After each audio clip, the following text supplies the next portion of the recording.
नमस्कार, TV 9 digital में आपका स्वागत है और मैं हूं कार्तिकेय शर्मा। आज सियासत की बात में चर्चा करेंगे S-400 मिसाइल सिस्टम की। रूस ने S-400 की सप्लाई शुरू कर दी है, जो बड़े बड़े समुद्री जहाजों से हिंदुस्तान भेजा जा रहा है। इसको लेकर चीन चिंतित है। चीन इस बात से भी चिंतित है कि भारत ने ब्रह्मोस मिसाइल के लिए भी लाइन ऑफ एक्चुअल कंट्रोल पर तैनात करने का फैसला लिया है। तो आज मैं आपको बताऊंगा कि इन दो मिसाइल सिस्टम को लगाने से LAC पर कैसे गेम बदलेगा और क्यों इन दोनों सिस्टम्स की तैनाती से चीन और पाकिस्तान परेशान है। S-400 दुनिया का सबसे खतरनाक एंटी मिसाइल सिस्टम है। यह एक साथ तरह तरह के खतरों से निपट सकता है।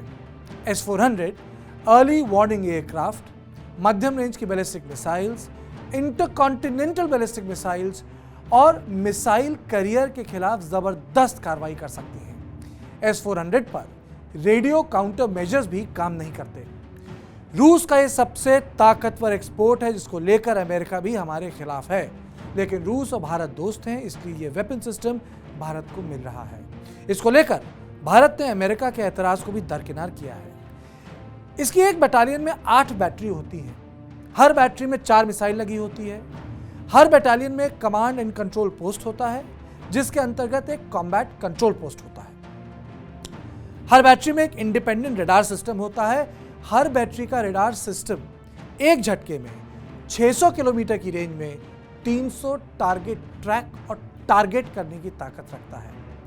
हर बैटरी का टारगेट और कमांड सिस्टम इंटीग्रेटेड होता है और हर बैटरी में 4 तरह की मिसाइल होती हैं। पहली मिसाइल 40 किलोमीटर की रेंज के लिए होती है, दूसरी 120 किलोमीटर, तीसरी 250 किलोमीटर और चौथी 400 किलोमीटर की रेंज तक आने वाले खतरे को हवा में ही खत्म कर सकती है।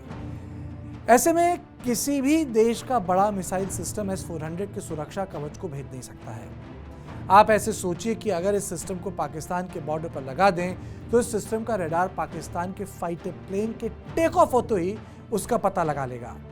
हिंदुस्तान में जानकार कहते हैं कि राफेल और S-400 हिंदुस्तान के लिए एक बड़े गेम चेंजर हैं। दूसरी तरफ भारत LAC पर ब्रह्मोस मिसाइल भी तैनात कर रहा है। ब्रह्मोस मिसाइल भारतीय नौसेना, फौज और वायुसेना के पास है, लेकिन इसकी खास बात इसकी स्पीड है। यह मिसाइल ध्वनि से 3 से 4 गुना तेज उड़ती है। अब मिलिट्री कोशिश कर रही है कि एक ऐसी ब्रह्मोस मिसाइल बने जो ध्वनि से 6 गुना तेज रफ्तार से उड़े और किसी भी एंटी मिसाइल सिस्टम की पकड़ में न आए। आज भी ब्रह्मोस किसी भी एंटी मिसाइल सिस्टम की पकड़ में नहीं आ सकती है।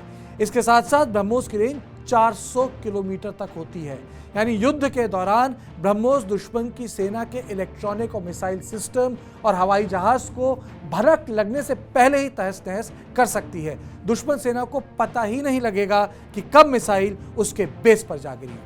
इसका संज्ञान चीन के मुखपत्र ग्लोबल टाइम्स ने लिया है। ग्लोबल टाइम्स के अनुसार इससे LAC पर तनाव बढ़ सकता है, लेकिन सच बात तो यह है कि चीन ने खुद बड़ी बंदूकें LAC पर तैनात कर रखी हैं। ग्लोबल टाइम्स लिखता है कि ब्रह्मोस लगाने से शांति वार्ता पर फर्क पड़ेगा, लेकिन सच तो यह है कि चीन सीमा के मुद्दे को सुलझाना चाहता ही नहीं है और भारत को केवल बातचीत के झांसे में बिजी रखना चाहता है। S-400 और ब्रह्मोस के लगने से भारत की सरहद मजबूत ही होती है। तो सियासत की बात में बस इतना ही। देश और दुनिया की बाकी खबरों के लिए देखते रहें TV 9 डिजिटल।